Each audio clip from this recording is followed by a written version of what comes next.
아마도 여러분은 우리 성경책에 유다서라고 하는 성경책이 있는지조차도 잘 모르시는 분도 계실 겁니다. 많은 분들에게 알려지지 않은 성경책입니다.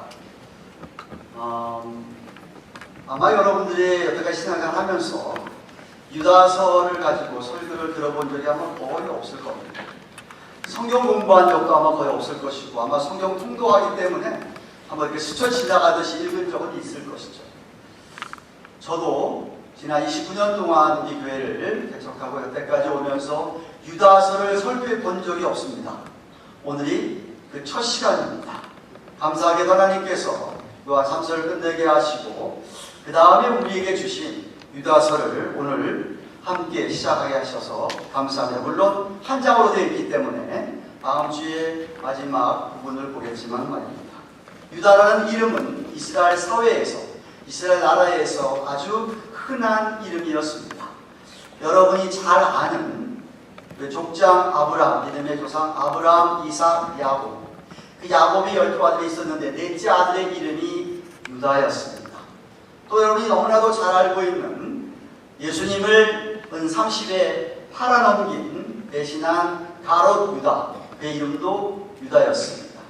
아마 예수님이 12제자 가운데 다데오라고 하는 별명을 가졌던 유다라는 사람도 있었습니다. 그런가 하면 예수님의 이복동생, 육신의 동생들 가운데 또 유다라고 이름하는 사람이 있었습니다.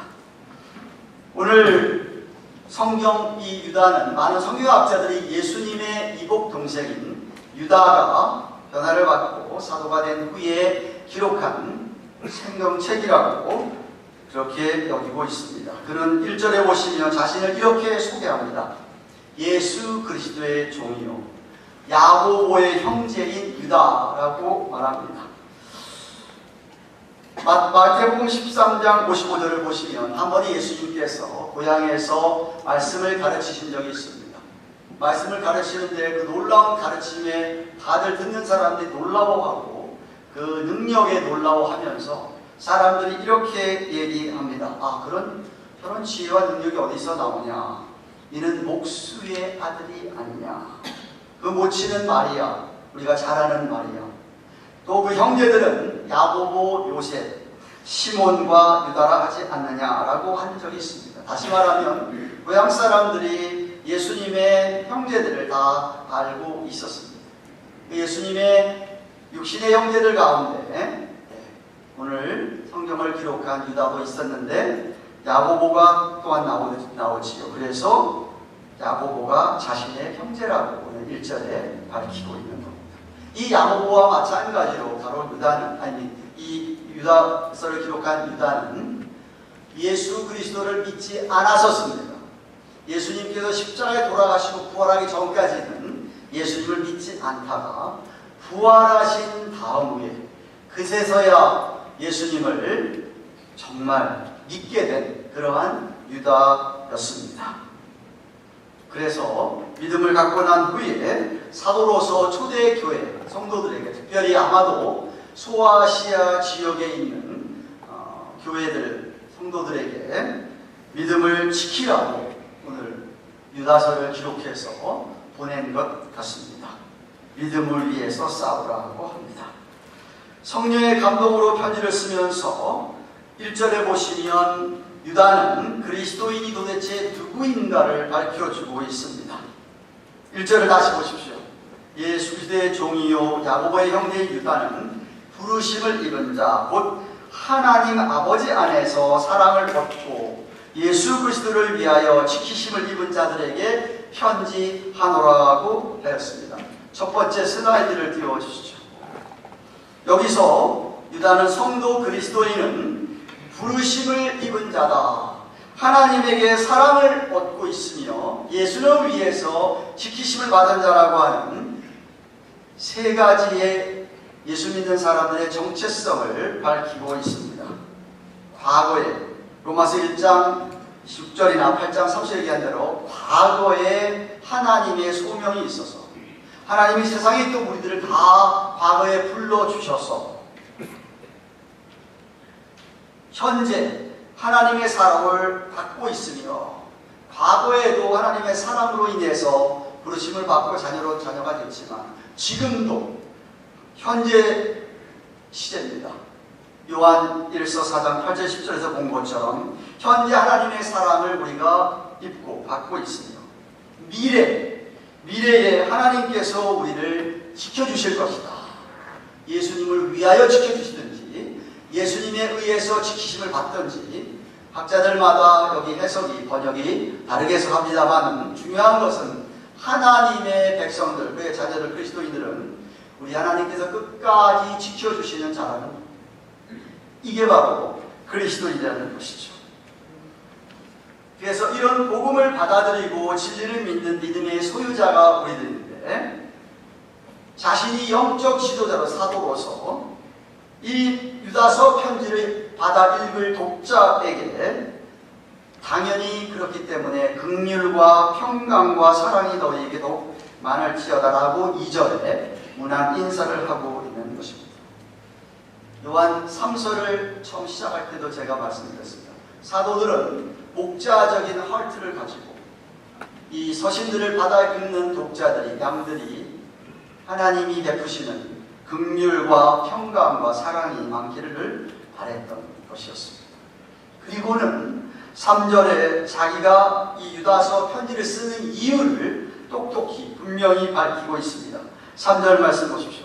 사랑하는 자들아, 내가 우리의 일반으로 얻은 구원을 들어 너에게 편지하려는 뜻이 간절하던 차에 성도에게 당번해 주신 믿음의 도를 위하여 힘써 싸우라는 편지로 너희를 권하여야 할 필요를 느꼈노니 그 필요 때문에 지금 유다서를 자기가 쓰고 있다라고 해요. 아마도 처음에는 일반적인 구원에 대하여 저들에게 편지를 써서 보낼까 했었지만 상황이 아마 급박하게 돌아가면서 교회들의 거짓 교사들이 들어와 교회를 어지럽힌다고 하는 얘기를 들은 것 같습니다. 그래서 요한 1서를 쓸 때 사도 요한의 머리에 있었던 것처럼 베드로 후서를 쓸 때 베드로의 머리에 있었던 것처럼 이 거짓 교사들을 경계하고 그들을 경고하면서 그들의 종말이 어떤 것인가를 갖다가 교인들에게, 성도들에게 알려주기 위하여 편지를 쓰는 것이었습니다. 그래서 한마디로 왜 유다가 유다서를 우리에게 남겼느냐, 한마디로 얘기하면 성도에게 허락하신 단번에 주신 믿음의 도를 위해서 힘써 싸우라는 겁니다. 따라하십시다. 믿음의 도를 위하여 힘써 싸우라. 우리말 번역에는 정관사가 빠져 있습니다. 근데 원어에는, 영어 성경에는 the faith, 그 믿음을, 성도에게 단번에 준 그 믿음의 도를 위하여 힘써 싸우라는 것이죠. 당연히 그 믿음은 1절에서 성도가 그리스도인 누군가라고 가르쳐줍니다. 하나님의 부르심을 받았고 하나님의 사랑을 입고 있고 하나님께서 앞으로도 계속 지켜주실 것이라고 하는 이 복음, 이 진리를 믿는 그 믿음을 가르칩니다. 그 믿음, 이 믿음의 도를 흔드는 자들이 그런데 몇몇이 교회에 들어왔다고 4절에 얘기합니다. 4절 보십시오. 이는 가만히 들어온 사람이 몇이 있습니다. 저는 옛적부터 이 판결을 받기로 미리 기록된 자니 경건치 아니하여 우리 하나님의 은혜를 도리어 세욕거리로 받고 홀로 하나이신 주제 곧 우리 주 예수 그리스도를 부인하는 자라고 얘기합니다. 슬그머니 교회 안에 들어온 이 사람들은 옛적부터 하나님의 심판을, 저주를, 판단을, 정죄를 받기로 그렇게 되어 있는 참된 그리스도인이 아닌 그런 자들이다. 예수님께서 마지막 때가 되면 이런 자들이, 거짓 선지자나 거짓 교사들이 많이 나타날 것을 이미 경고한 바가 있습니다. 마가복음 13장 22절. 사도 유다는 이 4절에서 경건치 아니하여서 이 사람들이 짓는 죄, 중대한 두 가지 죄를 지적합니다. 그 죄는 첫째, 하나님의 은혜를 세욕거리, 개역 개정에 보니까 방탕함으로 이렇게 번역이 되어 있는데 그것으로 바꾸는 겁니다. 당시의 거짓 교사들은 영지주의자들, 그런 것들을 영향을 받은 도덕 폐기론자들이었습니다. 영어로 얘기하면 그노시즘을 따르는 그노티스트와 그리고 안티노미니스트, 하나님이 주신 우리에게 살라고 주신 법도를 무시하고 우리 영혼이 선하고 우리 영혼은 선하고 우리 육체는 악하기 때문에 우리 영혼이 선하기 때문에 영혼이 구원받으면 되는 것이고 육체는 아무렇게나 살아도 된다고 하는, 육체의 욕심이나 욕망이나 정욕을 따라서 방탕하게 살아도 괜찮다, 구원과 관계없다라고 주장하는 그런 사람들이었습니다. 하나님이 주신 은혜를 왜곡시키는 것이었습니다. 하나님 은혜로 구원받았으니까 그렇게 살아도 우리 어차피 구원받는 거 아니냐, 이런 식으로 생각하는 것이었습니다. 그렇게 생각하는 사람들이기 때문에 둘째로 중대한 죄가 뭐냐면 예수님이 하나님의 아들일 수가 없다고 하면서 예수님의 신성을 부인하며 진리를 왜곡하는 것이죠. 예수님은 신성과 인성이 다 있는데 인성을 부인하는 것이죠. 왜? 육체는 악한데 어떻게 하나님의 아들이 이 인간 육체를 볼 수 있느냐? 그럴 수 없다. 그러니까 성육신을 믿지 않는 그러한 주장을 하면서 진리를 왜곡시켰습니다. 그래서 디도서 보면 디도서 1장 16절에 저희가 이런 사람들은 하나님을 시인한다고 하지만 행위로는 부인하니 가증한 자로 복종치 아니하는 자로 모든 선한 일을 버리는 자야. 잘 들으세요. 우리의 구원은 예수 그리스도를 믿음으로 말미암아 하나님의 은혜로 그 믿음으로 말미암아 구원받는 것 확실합니다. 그런데 그렇게 구원받은 사람들은 그 하나님의 은혜가 너무 감사하고 감격하기 때문에 하나님의 말씀을 따라서 선한 일, 진리를 따라서 살려고 하게 되어 있다 이 말입니다. 이 사람들은 그게 아니고 하나님의 은혜로 구원을 받지만 하나님의 은혜로 우리 영혼이 구원받았으니까 육체는 우리 마음껏 살아도 된다. 그래서 세교권이란 말을, 방탕함이란 말을 사용하는 것이에요. 그러면서 유다는 과거 이스라엘 역사상 경건치 아니하던 자들에게 임한 하나님의 심판 세 가지 사건을 예로 드는 겁니다. 좀 니들 곰곰이 다시 생각 좀 해보라는 것입니다. 첫째가 뭐냐면 출애굽한 이스라엘 백성들 광야에 도착하지 않았습니까? 광야에서 40년을 거하였죠. 430년 동안 애굽의 노예 생활을 하다가 하나님의 놀라운 기적을 경험하면서 구원을 받아서 광야로 들어왔습니다. 가나안 땅을 향하고 갔는데 광야에서 그런 하나님의 기가 막힌 은혜, 구원의 은혜, 건져주심의 은혜를 경험하고도 불구하고 광야에서 그들이 하나님을 믿지 않았습니다. 대부분의 사람들이 하나님을 믿지 않았습니다. 틈만 있으면 모세를 원망했죠.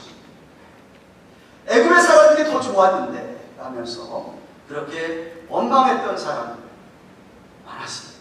그 이야기를 5절에 하고 있는 겁니다. 그들을 하나님께서 광야에서 멸했다. 둘째는 6절에 보시면 천상 세계에서 자신들의 지위가 있었는데 하나님을 수종드는 지위를 준 천상 세계에서의 그 천사들이 그 지위를 버리고 하나님을 떠나서 타락한 그러한 천사, 귀신들을 가리킵니다. 자신들의 지위를 벗어버리고 지키지 않고 사탄, 마태복음 12장 24절에 의하면 귀신의 왕이라고 번역된 바알세불이라고 번역이 된 귀신의 왕인 사단을 따라서 하나님을 떠났습니다. 하나님이 그들을 흑암인 무적에게 가두시고 그리고 영원한 심판을 그들로 하여금 기다리게 했습니다. 재림 때 완전히 심판받을 것입니다. 그런데 물론 그 모든 타락한 자들 다 그렇게 무적에게 가둔 것은 아니었습니다. 그래서 오늘날도 우리에게 미혹하는 이 악한 영들, 이 귀신들이 사람들을 오늘도 유혹하고 죄짓게 하고 하나님을 떠나게 하고 하나님을 대신 배역하게 하는 것입니다. 셋째는 여러분이 너무나도 잘 아는 소돔과 고모라 성입니다. 성적인 부도덕과 타락으로 간음은 물론이거니와 동성애가 만연했던, 성적으로 아주 타락했던 성 소돔과 고모라 성, 그 주위 사람들에게 임한 불심판의 예를 7절에서 들고 있는 겁니다. 비록 출애굽을 했지만 광야에서 멸망을 당한 사람들, 하나님 믿지 않았습니다. 지위를 주인 하나님이 준 지위를 떠나서, 하나님을 떠나서 그렇게 사단을 쫓아서 악한 영이 되었던 그들을 하나님께서 흑암 무조건에 가둬놓고는 심판합니다. 셋째는 소돔과 고모라에 임한 불과 영광을 임했던 그 심판.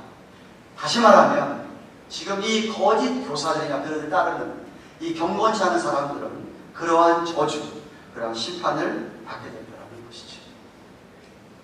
이런 심판을 받을 텐데 지금 그들 앞에 나타난 이 경건치 못한 사람들의 삶의 특징을 8절 이하에 다시 설명을 합니다. 8절을 보십시오. 그러한데 꿈꾸는 이 사람들도 그와 같이 육체를 더럽히며 권위를 없이 여기며 영광을 해방하는도다 라고 했습니다. 아마 이들은 꿈을 통해서 하나님이 계시해 주셨는데 우리 육체는 아무렇게나 살아도 괜찮다고 한다더라라고 그런 거짓된 거짓을 그렇게 가르치고 전하였던 것 같습니다. 뿐만 아니라 이들은 하나님이 허락하신 권위를 업신여기며 하나님의 영광을 해방했다라고 이야기합니다. 그러면서 부가 부연 설명하는 것이 19절에 10절입니다. 유다는 천사장 미가엘의 예를 들어서 설명합니다. 9절 10절에 천사장 미가엘, 천사 중에 리더죠. 미가엘이 모세의 시체에 대하여 마귀와 다투어 변론할 때에 감히 해방하는 판결을 쓰지 못하고 다만 말하되 주께서 너를 꾸짖기를 원하노라 하였거늘 이 사람들은 무엇이든지 그 알지 못하는 것을 해방하는도다. 또 저희는 이성 없는 짐승같이 본능으로 아는 그것으로 멸망하느니라 했습니다. 여러분이 신명기 34장을 보시면 모세가 가나안 땅을 앞에 두고 그는 큰 실수를 범했기 때문에 가나안 땅에 들어가지를 못합니다만 그 모압 땅 앞에서 산꼭대기, 느보산 산꼭대기에 올라가서 마지막 이야기를 백성들이 한 후에 죽습니다. 그런데 유대 전승에 의하면, 유대인들이 알고 있는 그 내려온 전승 전통에 의하면 미가엘 천사장에게 그 모세의 시신을 택결하라고 했는데 아마도 마귀가 미가엘과 논쟁하면서 내가 모세의 시신을 처리하겠다, 처리할 권리가 있다고 주장하는 것이었어요.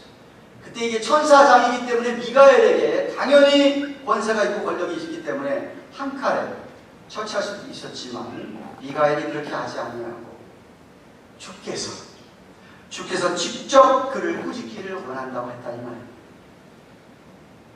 이처럼 이들은 자기들이 무엇이든 잘 알지도 못하면서 하나님이 허락하신 권위를 인정하지 않고 회방하는 것이었습니다. 그래서 그 모습을 이성이 없는 짐승, 죄의 본능을 따라서 행하는 자들이기 때문에 마지막 날에 영원한 형벌을 받게 된다라고 말씀합니다. 11절에 그래서 마치 구약에서 저주를 받은 또 세 사람의 예를 듭니다. 11절 말씀하십시오. 화 있을진저. 이 말은 항상 예수님도 그랬지만 저주받을 사람, 영원히 심판받을 사람들에게 해당하는 말입니다. 어떤 사람들이 이 사람들이요? 가인의 길에 행한 사람, 삭스를 위하여 발람의 어그러지길 길로 몰려간 사람, 고라의 폐를 쫓아서 멸망받은 사람, 이 사람들을 세 사람들을 멸망합니다.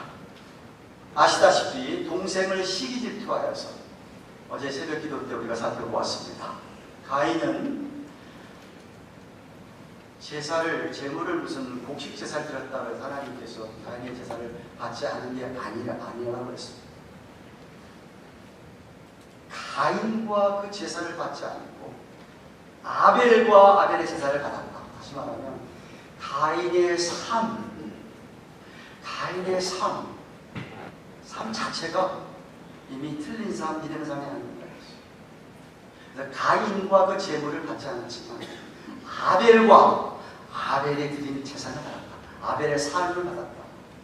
히브리서에서 그것을 믿음으로, 가인은 믿음으로 드린 게 아니고 믿음의 사람이 아니었기 때문에, 그러나 아벨은 믿음의 사람이었기 때문에 아벨과 그 재산을 받았다라고 하는 것처럼 오늘날도 믿음의 길이 아니고 가인의 길, 시기 질투에 그저 목숨 거는 그런 사람들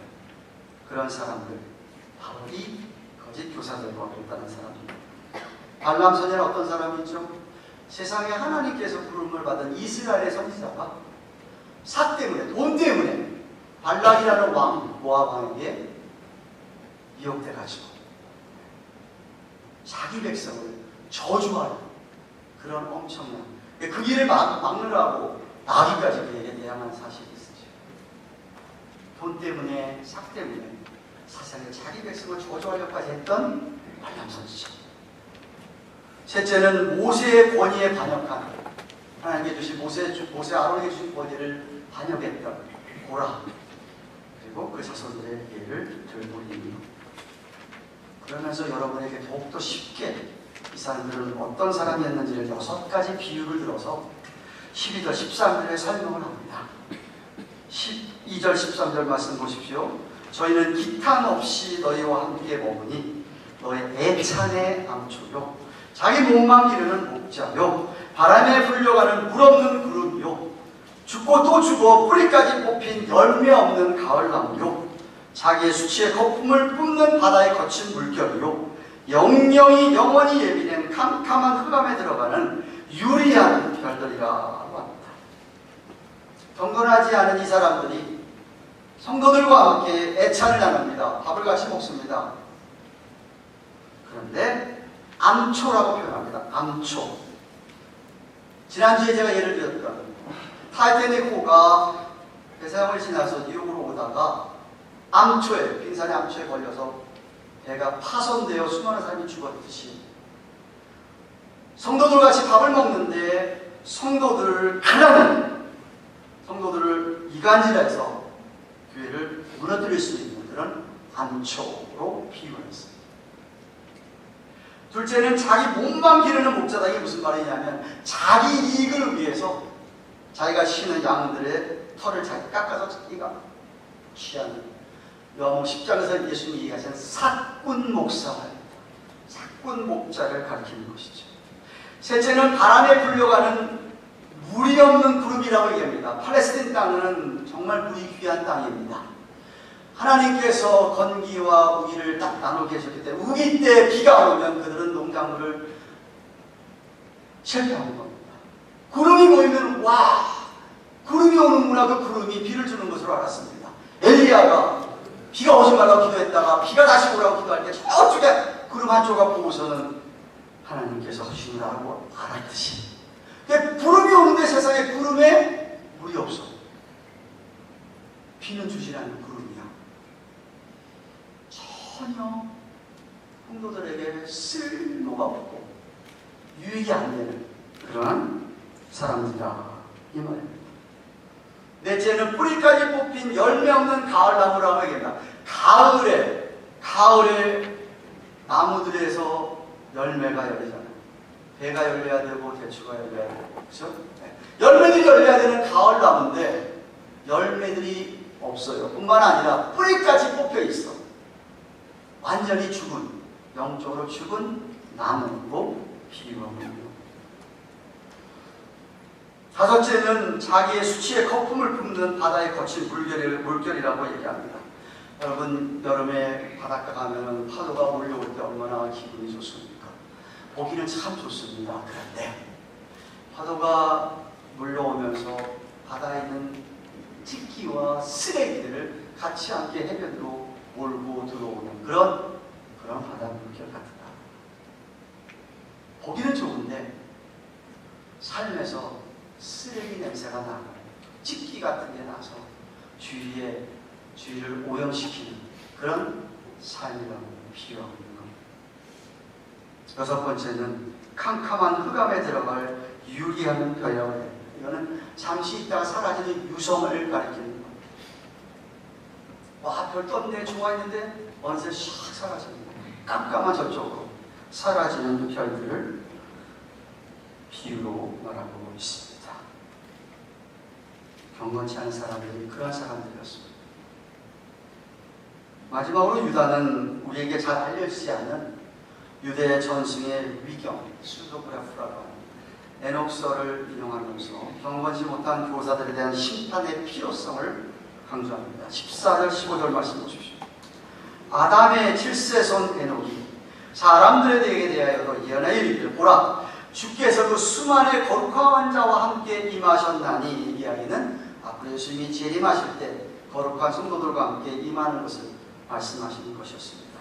이는 무사람 모든 사람을 심판하시는데 모든 경건치 않은 자의 경건치 않게 행한 모든 경건치 않은 일과 또 경건치 않은 죄인이 주께 거스려한 모든 강팍한 말을 인하여 저희를 정죄, 저주, 심판하려 하시느니라고 하였습니다.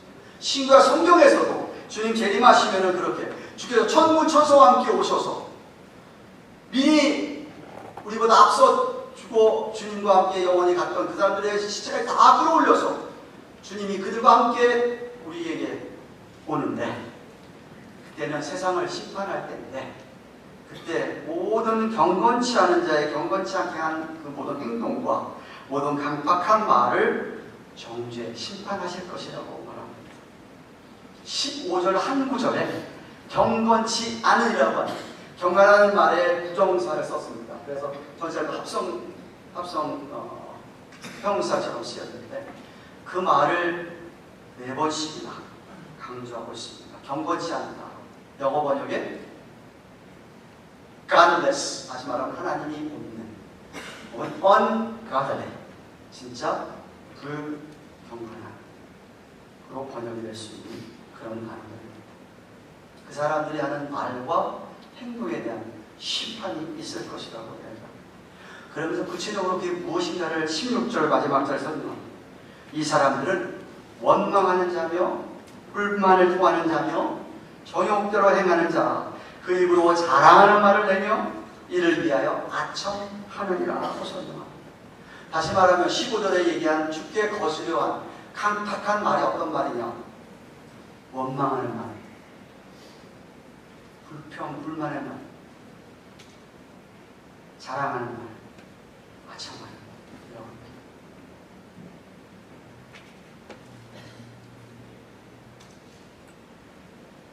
어느 사회든, 여러분의 가정이든 우리 교회든 어느 공동체든 사람들이 이렇게 서로 원망하고 불평불만하고 그러면 망하게 돼 있습니다. 잘 되게 될 리가 없습니다. 그런 가정이나 그런 교회가 잘 될 수가 없죠. 성경이 그런 것을 강팍한 말, 또한 행동은 어떤 행동? 정욕대로 행하는 것을 이야기합니다. 경건치 않은 행동은 정욕을 따라 행하는 것이죠. 8절에 여러분, 내 이기적인 욕구가 안 되면 사람들은 내추럴하게, 자연적으로 원망하게 됐습니다. 불만하게 됐습니다. 다른 사람, 자기의 이기적인 어떤 그런 것을 채우기 위해서 자기 자랑, 그 사람에게 아첨하고 이런 것들이 그런 거예요.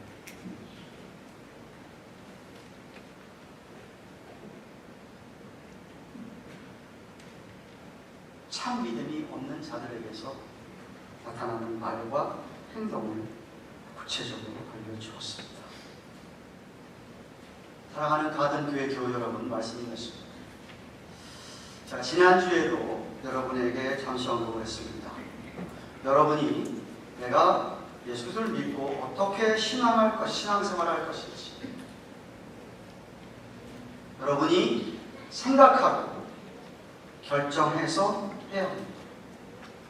그렇게 결정해서 여러분이 한 말, 여러분이 이 말을 해야 되겠다고 결정해서 한 말, 내가 뭔가를 생각하고 결정해서 한 행동, 일, 그에 대한 책임을 여러분이 져야 합니다.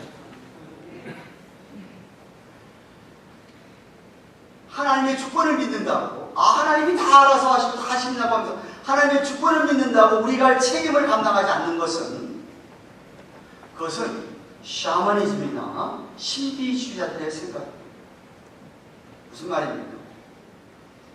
하나님의 주권을 믿는다고 해서 내가 잘못한 것까지, 내가 어려움을 당한, 내가 죄 짓는 것까지 다 하나님에게 블레임한다 이 말이지.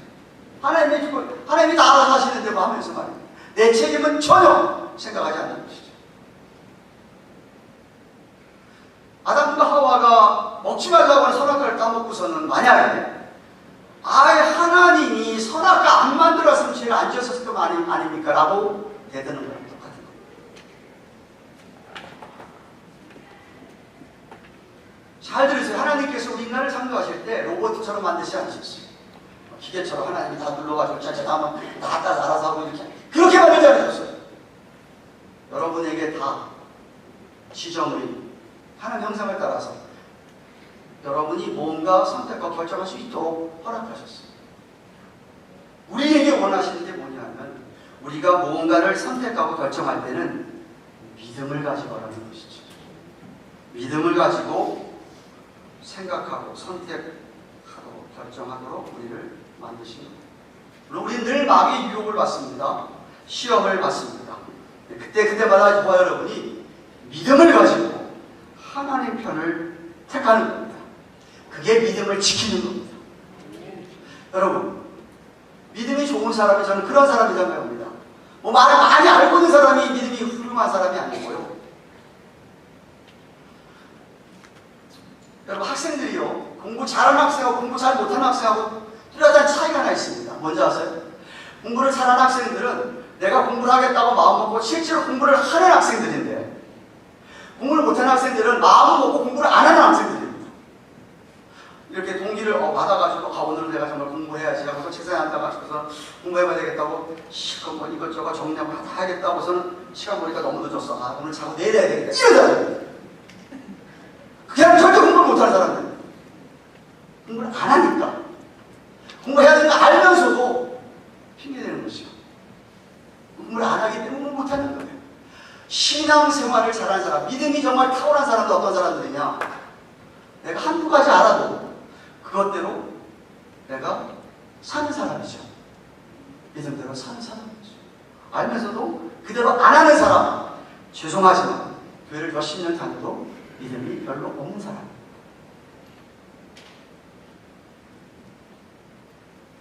왜 예수님께서 처음에 회개하라, 천국에 가까워하느라고 말씀하신 것 같아요. 왜 사도들이 주 예수를 믿으라, 그리하면 너와 네 집이 구원을 얻으리라. 왜 회개하라, 하나님 가깝다 하시고 주를 믿으라고 하세요? 그 말에 대해서 여러분의, 우리 사람들의 반응을 원하시는 거예요. 그 말을 듣고 어떤 반응을 보이는, 그 반응을 보이는 것에 대한 책임은 여러분이셔야 돼요. 경건지 못한 사람들, 오늘 성경에 나오는 이 거짓 교사들은 전혀 주님이 원하지 않는 반대쪽으로 간 것이죠. 그들에게 심판이 있다고 얘기하십니다.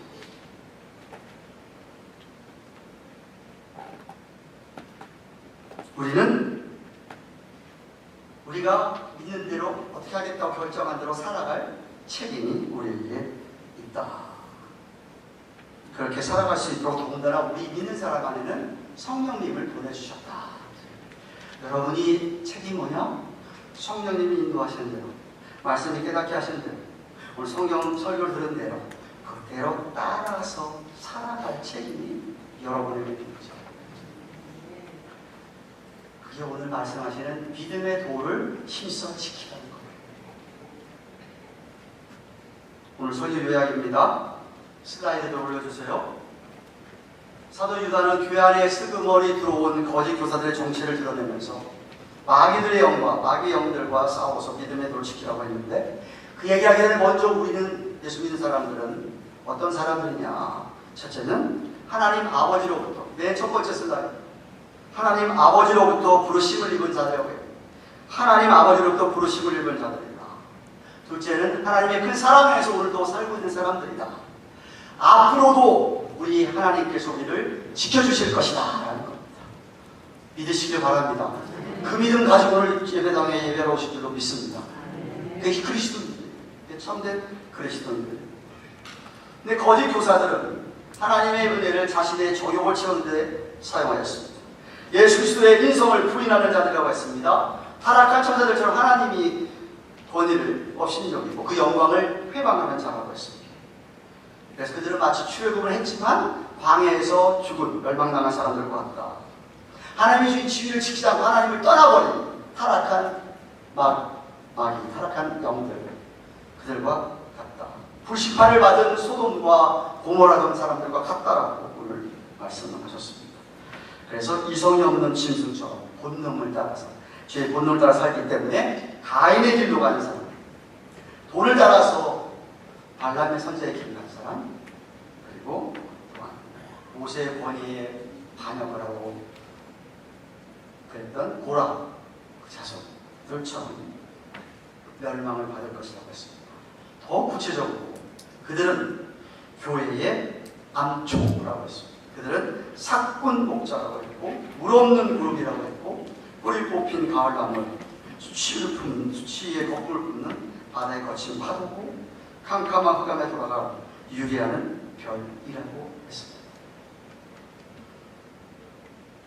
이런 경건치 않은 자들은 이기적인 자들이기 때문에 모든 강팍한 말, 불평, 불만, 원망, 자랑, 그런 말과 자기 정욕대로 행하고 살아가는, 행동하는 그런 자라고 하였습니다. 저는 우리 교회 안에 오늘 설교를 듣는 여러분들 가운데 이런 모습이 조금 더 없기를 바랍니다. 이런 자들이 있다고 하면 여러분 정말 물리칠 수 있기를 바랍니다. 믿음의 도를 끝까지 힘써 지키는 우리 모두가 되기를 주님의 이름으로 축원합니다. 기도하십시다.